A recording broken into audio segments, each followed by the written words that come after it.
Let's start at 4A, Ryan.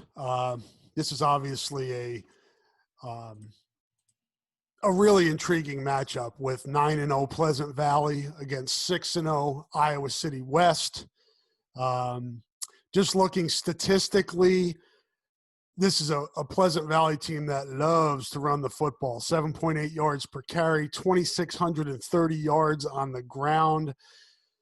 Not big at throwing the football, kind of probably like we talked about last week with Solon and Independence. They take their shots when they're air, but looks like everything they do is set up with the running game. Yep, and they run triple option, veer, whatever you want to. I mean, it's a triple option offense. It's old school. It's wing back. It's the wing back type triple option, if you will. I mean, it's not quite. I'm trying to paint a picture here, and I'm going to get killed. Somebody's going to kill me for this because I've seen them a lot since I've been back here.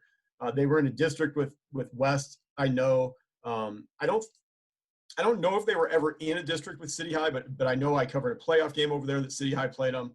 I've seen them 5-6 times, and it's the same coaching staff. They still do the same thing. It's not quite like, don't think Air Force, Navy, or is it Navy or Army? Navy. It's not quite Air Force Navy with the misdirection with the wingbacks, but it's a lot of the old school triple option fullback up the middle. That's your read. That's the quarterback's read. You're reading that guy, and then pulling that out of there, and then running some true option. Like you'll see some pitches and things like that. Kind of as coaches like to remind me, it's like teams still run the option. Basically, they just do it differently with like the read option game and what you're doing out of that. But it's the old school triple option. And I had my keys, Rob, for this game on Monday or Sunday or night or whatever. I started doing it, and then this was one of my 3 keys, was getting off to a good start, kind of for kind of weathering the storm for West High. And then once I went to practice and talked to Garrett Hartwig last night, and after that I seriously came home and kind of like scratched off my top 3 and put that one number 1. And it's true. I mean, I just knew how their coaching staff would be. I know how big they are in preparation and everything, but that is such a key here, and as he reminded me of, Coach Hartwig reminded me of last night, they're going to move the ball. They're going to get yards, those first couple drives. You kind of have to, I say weather that storm, not that I think Pleasant Valley is going to get an early lead, or I'm not saying that, but you don't see this. There's nobody that plays for this West High team that has seen this before. It's different. There's a reason that the teams that do this, whether it be college or high school or whatever, there's a reason they don't go away from it. They know they have an advantage early in games with an offense like this. There's no comp for this. It's not like, well, this team throws it, but they throw it a little bit differently, or this team runs 4 wide, or it's different. And they're Plus, going to move the intricacies of it. When it's really hard to simulate in practice. It's not like you can just tell your scout team, hey, run this crazy offense. Yes. No, you're exactly right.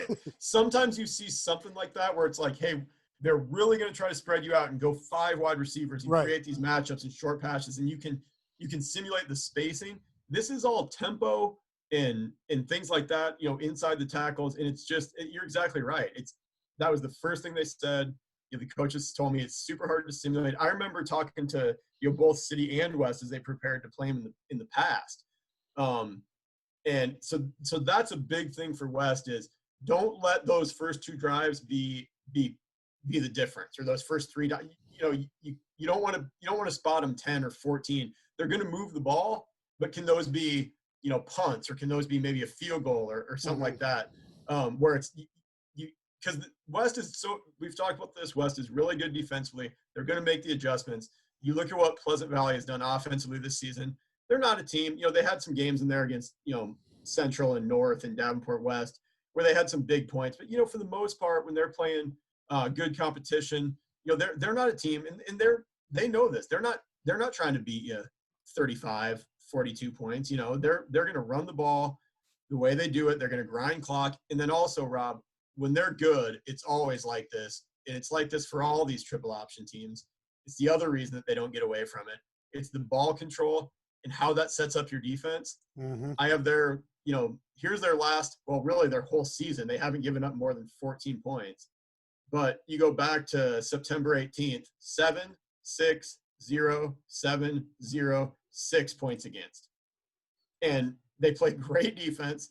And I'm not saying they don't play good defense, Rob, but it's a lot easier to play great defense when your offense has the ball for 2/3 of the game, and you chew up clock and you have long drives, because they're going to get some explosive plays out of that when teams miss assignments. But that offense, you've seen it you've seen it in college, or people have watched it in college. That offense is just designed to get 4 to 5 yards a crack and wear you down and hold on to the ball. And so that's a big thing for West, is just that first quarter. Let's call it the first quarter. You got to come out of there in good position. Yeah, and it's relevant no matter what team you're playing and what style you're playing, but especially with a triple option, it's imperative that you play, and this is cliche, assignment football. You get out of your lanes, you start trying to make plays that you think you can make and trying to be a hero on defense against this type of offense. That's when you give up the big play. You gotta stay with your assignment and not try to be a hero. You know this. I didn't send you my notes, did I? You didn't see my notes. Seriously, I mean, it's no secret though. I'm joking, but you know this from talking to college coaches that face something like this. Key number 2, do your job. They feast on you, especially linebackers. Yep. I talked to a couple West Side linebackers yesterday. Dejon Guinness, Kalen Hayworth, I'm Ian McElravy. They have really good linebackers. They do. We've talked about before that can really run, that have done a great job in coverage and against the run. The big thing is for those guys, they feast against those guys trying to make 20 tackles. I mean, you're trying to do too much and that's where they have a lot of success. And that's what that offense is designed. That's when they can gash you. So do your job. If you got to take on a guard or a tight end or do whatever, trust the guy next to you. Obviously, I talk about it every week, but the West coaches on the defensive side of the ball, they do such a good job. I'm sure they're going to have them ready to go. It's that adjustment, and then just trust in what they're doing. You can run down their stats a little bit, Rob, and I honestly don't have them in front of me, but I wanted to make one more comment about their offense after you kind of give a stat breakdown. Yeah, let me look at stats. Usually with teams like this, it's going to be more than one guy. They have 2 running backs that carry a lot of the load. Caden Kipper, yep, a senior, and Barrett Lindmark, junior. They combined for, it looks like, about 200 carries, 1,600-ish yards, and they each average, one averages 7.7 yards per carry, the other one 7.8. They each have 6 touchdowns rushing the ball. So, it's a matter of, again, we talked about it before, assignment football, doing your job. You're not going to stop this offense completely. You just have to keep it from wearing you down. Keep it from just pounding and pounding and pounding. Make plays. Do your job, as you said.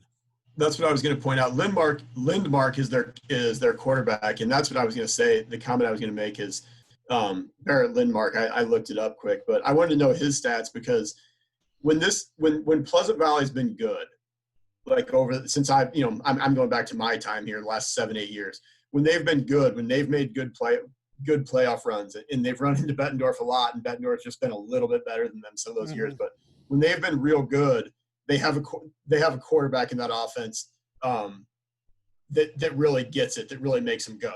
Yeah. A couple of years ago, they had a 2-3 year starter that had real good numbers and was just really, because some guys are just better at running that, better at making those reads. It's all about the reads. I've seen Lindmark play other sports. He's a really good athlete.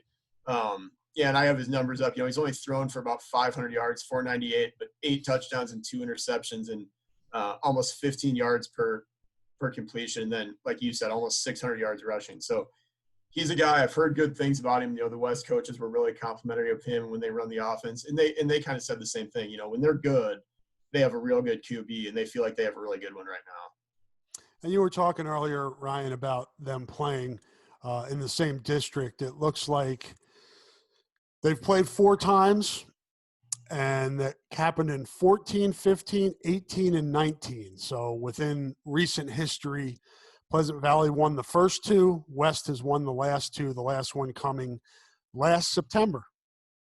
I was going to look for that because one of those, and this doesn't have any bearing on this game. It's just me being running off the mouth like I do. But one of those, they played for district championship, and Pleasant Valley won it at West. And it was one of the craziest games I've ever seen, Rob. It was at, the press box at West High. You could not see the field for the last 2 quarters. It was so foggy at West. It was insane. And I just remember talking to their coaches after the game, and they're like, it's already so hard to defend this offense because of the deception and who has the ball and who's going where. And they're like, it's fog. The fog didn't help. Their guys in the press box couldn't give them, couldn't tell them anything. And I'm complaining because I'm like, it's already hard to stat these teams. You don't know whether the fullback kept it and then it's foggy. But that was a really weird one. But they've played good games. I know they have because I've seen several of those. And like I said, Pleasant Valley is just, they're just one of those programs, they're going to be good year in and year out. They play such good football. They're really well coached. And when you run an offense like that, it comes with an identity, right? I mean, you can't say to yourself, hey, we're going to be kind of a finesse team and run triple option. Right. I mean, so those kids are just they're used to that mentality. They're going to try to be really physical, as a lot of teams have tried to do with West, and West has handled it really well. So this is going to be a fun game. I like West's chances because of their offense. I don't, as much as Pleasant Valley presents a challenge offensively, given something that they haven't seen. Pleasant Valley, looking at their schedule, has not seen an offense like West. In fact, the closest offense that they maybe have seen to West is Regina. I mean, with their ability to spread the ball out and have a really good quarterback and a really good receiver and a good running back. So West's offense is going to give everybody trouble. I think I know enough about this. I'm going to stick with what I said last week. I think this is more low scoring than what maybe some people think. But it's going to be a really good game. Yep, I agree. And it was low scoring for Pleasant Valley last week against Bettendorf, 10-6 game. We talked about that in the last podcast. So kind of see where this one falls, but should be a good one. Friday night, 7 o'clock at Pleasant Valley.